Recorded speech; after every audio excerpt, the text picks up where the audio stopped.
अभी वहां प्रगति कर रही है सभी दिशाओं। यदि हमने देश को उस लेवल पर नहीं पहुंचाया तो हम पिछड़ सकते हैं, पिछड़े हुए भी हैं कई क्षेत्रों में, लेकिन हमें और अभी आगे बढ़ना है। मैं एक बड़ी सुविधा $3 ट्रिलियन का बजट नारेज का और नॉर्थ ईस्ट एक नारेज के गैस और पेट्रोलियम मंत्रालय ने आज से 30 साल पहले 1996 में पढ़ा है $3 ट्रिलियन की उसकी वैल्यू है। आज इतना बड़ा भारत 140 करोड़ से आबादी के हम देशवासी और एक एक व्यक्ति में एक अप्रतिम प्रतिभा है, तो भी हम इस देश को आखिर वो नहीं गिरा सकते। तो एक एक व्यक्ति को जब $3 ट्रिलियन का हो सकता है, एक एक व्यक्ति $1, $2, $3 ट्रिलियन की इकोनॉमी खड़ी कर सकते हैं, ऐसे विश्व के अंदर लोग हैं। हम भारतवासी 150 करोड़ के आसपास होते हुए इस देश को आर्थिक दृष्टि से महाशक्ति क्यों नहीं बना सकते? ऐसे हमें देश के अंदर एक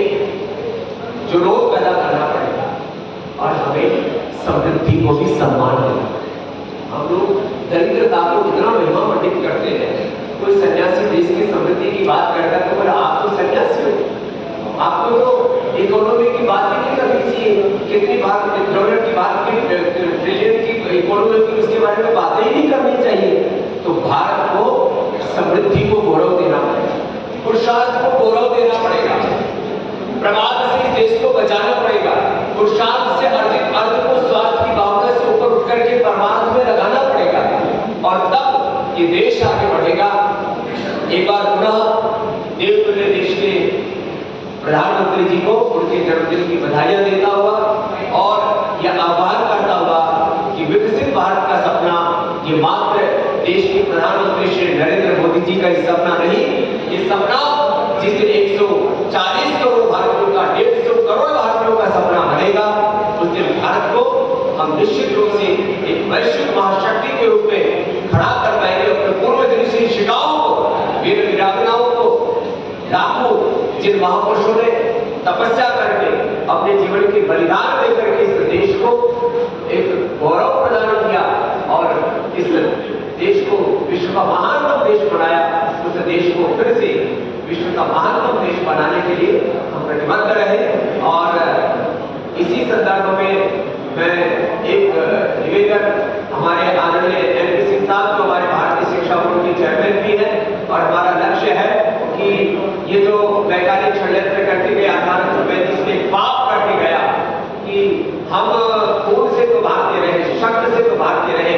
लेकिन हमारे विचार, हमारे संस्कार, हमारी अवधारणाएं वो अंग्रेजी जैसी है, जिससे कि पहले लोग शब्द अच्छा नहीं लगता कि हम अंग्रेजों के एक तरह से मानस पुत्र जैसे हमको तैयार करके चले गए और वही वैचारिक गुलामी का दौर, वही जो है पराधीनता की व्यवस्था की बेड़ियां जंजीरें उनमें आज लोग जकड़े हुए इस देश को इस शिक्षा की गुलामी से, वैचारिक सांस्कृतिक गुलामी से, गिलानी प्रथाओं से मारने के लिए जो भारतीय शिक्षा बोर्ड बड़े व्यापक स्तर पर काम कर रहा हूँ। भारत सरकार द्वारा गठित और पतंजलि योग द्वारा संचालित ये बोर्ड जिसकी सारी वैधानिक औपचारिकताएं पिछले 2 वर्षों में पूर्ण हो चुकी है, अब अपने पूर्ण यौवन के साथ ही आगे बढ़ रहा है और योगासन भारत माने अब आने वाले जब हम ओलंपिक को देखेंगे तो कम से कम 25-50 गोल्ड मेडल हमें योगासन में मिले। वैसे भी एक प्रतिबद्धता के साथ देश के बच्चों को हम तैयार कर रहे हो, उसमें हमारे डॉक्टर जयदीप आर्य जी बड़ी भूमिका निभा रहे हैं। मैं इसी हिसाब से कहूँगा भारतीय शिक्षा बोर्ड के संदर्भ में थोड़ा सा यहाँ पर प्रस्तावित